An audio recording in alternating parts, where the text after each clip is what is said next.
In conjunction with the release of Volume 19 of My Hero Academia, we conducted an interview with the original author Kōhei Horikoshi. He talked extensively about the internship arc, which became the longest episode in the series' history, behind-the-scenes stories related to the battle between All Might and All for One, the themes he envisions for the work, his expectations for the movie, and the future of the original manga. Additionally, as part of the movie promotion project, he answered questions from fans that were collected on Twitter. My Hero Academia will celebrate its 4th anniversary of serialization this July. Congratulations! It's almost been 4 years already. Thank you very much. Let's start by talking about the content of My Hero Academia. Up to the latest Volume 18, the internship arc unfolded, where Deku and others intern at the pro-hero offices and face off against Yakuza villains. This became the longest arc in My Hero Academia, didn't it? Exactly. The internship story began with the idea of, let's try doing a long arc. Until now, My Hero Academia had episodes that lasted no longer than about 2 volumes at most, continuing intermittently. But for example, in One Piece, long arcs come one after another, don't they? Some arcs even last over 10 volumes. I wanted to challenge myself with such long arcs. Also, there was the intention to introduce characters necessary for what I ultimately want to depict in My Hero Academia during that arc. But honestly, while drawing this arc, it was really tough. There were times I felt like I can't do this. Was it tough because drawing a long arc was difficult? Not because it was long, but because of the story itself. I made the content too dark, and halfway through, my mood started to suffer. Indeed, the internship arc was heavier than anything before, even featuring character deaths. I really like dark stories when I read them in other manga or watch them in movies. And I also like bad endings, and I can watch horror and splatter genres without issue. But drawing that myself was definitely difficult. I realized I'm the type of person whose emotions fluctuate based on what I'm drawing. When drawing such dark episodes, do you do anything to maintain your own mood? When I can draw a satisfying or uplifting development in the story, I feel my mood recovering. In the internship arc, the character Fat Gum really saved me. As the name suggests, Fat Gum is a large, comical character who speaks in Kansai dialect, right? The scenes where Fat Gum and Kirishima fight the villains are where I feel I was able to pour my passionate feelings into the pen and draw well. From around there, I gradually started to feel in my heart that I was properly able to draw the internship arc. Fat Gum is my hero. Speaking of dark stories, the episode currently airing in the anime where All Might and All for One face off also contains heavy content. Horikoshi-sensei commented in Volume 8 of the original manga, when this episode starts, that from this point on, there will be a series of somewhat heavy stories for a short time. That episode arc was really tough to draw as well. In the battle between All Might and All for One, it was only around the point when Katsuki was rescued from the villains that I finally saw some light and started to feel better. I was able to channel my energy into the artwork for that story, and even I think I did a good job drawing that. What was your mood like at that time? My goal was to draw something so impactful in that battle that readers might think My Hero Academia ends here. Well, I don't think readers actually thought it would end, but the magazine surveys were good, and I think readers felt that it was a kind of milestone in the manga. What was the reason behind wanting to create a work that made people think it might end? It was already decided that All Might would lose his power in that battle, and I thought I couldn't draw that with a normal mood. Just like Plus Ultra, I had to go beyond my limits to make it a memorable episode. I wanted to create a story so impactful that when My Hero Academia really ends, people would talk about what was the best episode, and many would say it was the battle between All Might and All for One. This came up in our conversation just now, but what does the theme of My Hero Academia mean to you, Horikoshi-sensei? I want to think about and depict what is a hero. It's really difficult to put into words what a hero is. Do you mean defining the image of a hero? Rather, I don't want to define it much in my mind. When My Hero Academia started, I answered in interviews that I think a hero is this kind of existence. But recently, I've come to think that there are many different ways to perceive it. For example, some might say, a hero is someone who keeps trying hard even when lonely. And also, like baseball players, those who entertain people and give them hope can be called heroes too. I think it's not something you can say, this is what it is, with just one word. Was there any trigger that changed your way of thinking? As the serialization progressed, each character began to act based on different values. For example, for Deku, a hero is someone who saves people, while for Katsuki, victory itself is a hero. When I realized I had to depict all of these characters, I started to think that I shouldn't lump the image of a hero into one single definition. That was the trigger, if you want to call it that. Over the 4 years of serialization, are there any characters whose settings you expanded more than initially planned? All Might, Katsuki, Todoroki, Endeavor, and even Ochako. All the main characters had their endpoints planned from the start, and I proceeded with production toward those. So there might not be any characters whose settings unexpectedly expanded. But if I had to say, Tsuyu Asui and Himiko Toga had changes in how they appeared later on due to readers' reactions when they first appeared. So maybe it's Tsuyu and Toga. At the beginning of Volume 19, released on July 4 when this interview is published, there is an episode focused on Aoyama-kun, right? When attending My Hero Academia anime events, many cast members often say they like Aoyama-kun. So was this episode inserted because he is a popular character? No, that's not the case. His popularity, I wonder, maybe only within the industry? So he was popular only with a very small group. If you were to draw episodes featuring students from Class A who haven't been spotlighted yet besides Aoyama-kun, who would you want to draw? For female characters, Ashido. Ashido is a cute and distinctive character, so I want to properly depict her. For male characters, maybe Sero, who has a Spider-Man-like quirk and would be great for action scenes. But really, I want to include all the less noticeable kids like Hagakure and Shoji. I have prepared an episode for Shoji, so I hope to be able to draw him somewhere. Previously, when you had a talk with Masashi Kishimoto-sensei of Naruto in Da Vinci magazine, you mentioned to him that you were worried about whether you could keep your hunger alive as the serialization continued. Yes, I did. At that time, My Hero Academia had only about 3 volumes released, but since then, it has been adapted into anime, games, novels, and now a movie, expanding into various media. How do you maintain your hunger? The biggest thing is the weekly Shonen Jump reader surveys. I always want to aim for the top and not fall down.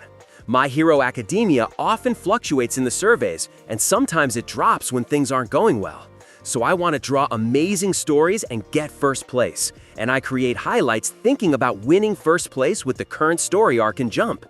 At one point, I thought I had to work harder because the anime was starting. But if I think about external factors, the pressure would crush me. So now I prioritize the manga's content. Kishimoto-sensei said that the presence of his first editor for Naruto, Kosuke Yahagi, was very important. That's right. He always said he was conscious of Yahagi-san. Are you also conscious of your first editor sometimes? Sometimes. I wonder what Koike-san, the first editor of My Hero Academia, would say if he saw the work, or if he might get angry at some content. Recently, I heard through my current editor that Koike-san praised a character named Hawks who just appeared, and that made me genuinely happy from the bottom of my heart. I think my first editor's presence is still at the core of who I am. Now, I'd like to talk about the movie My Hero Academia, the movie Two Heroes, which will be released in August. How did you feel when the movie adaptation was decided? Was like, again? No way, kind of feeling. Actually, there had been talks about a movie adaptation for a while, but I couldn't really believe it. Even when the movie project gradually progressed and I started having meetings with the staff, I was half in doubt, thinking the project might be canceled somewhere along the way. Looking back now, it was rude of me not to believe it at all, especially since many people were giving their time for the movie. Horikoshi-sensei, you were involved in the movie as general supervisor and character designer.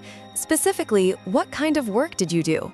I designed original characters for the movie, such as Melissa, David, and the villain Wolfram.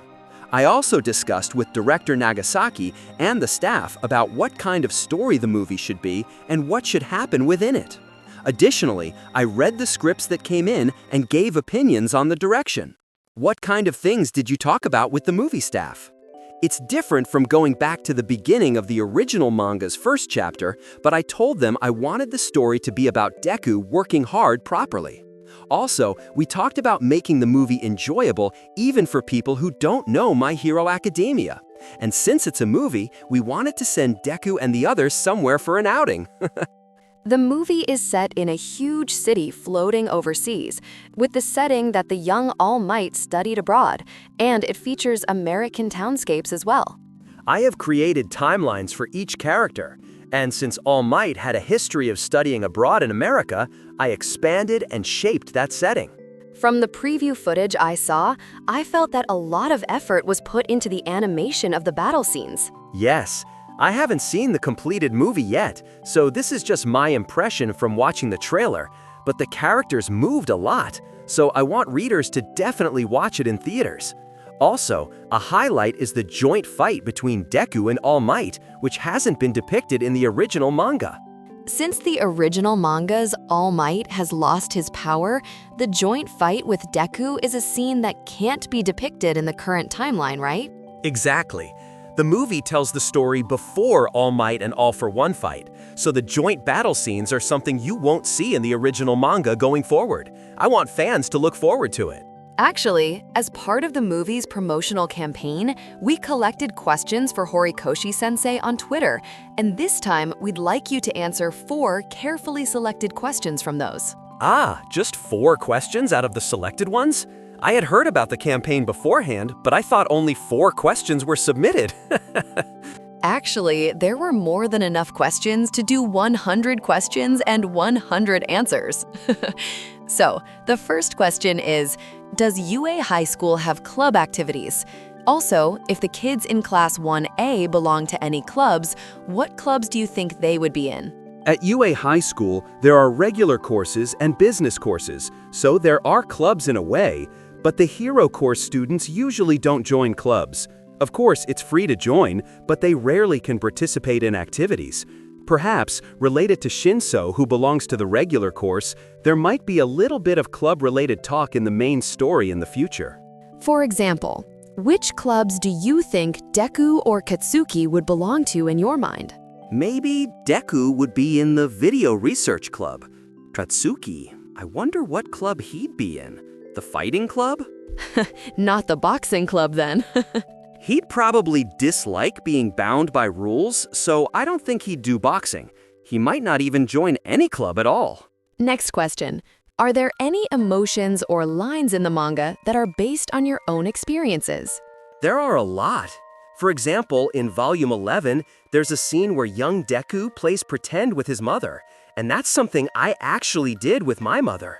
The situation is a bit different, but when I was about the same age as Deku then, I went to the park and played Jungle Emperor pretend with my mom. My mom would go inside the jungle gym and shout, "Help me, Leo!"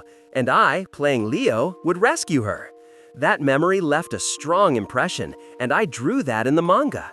For readers, it might be just an ordinary panel, but I was crying while drawing it.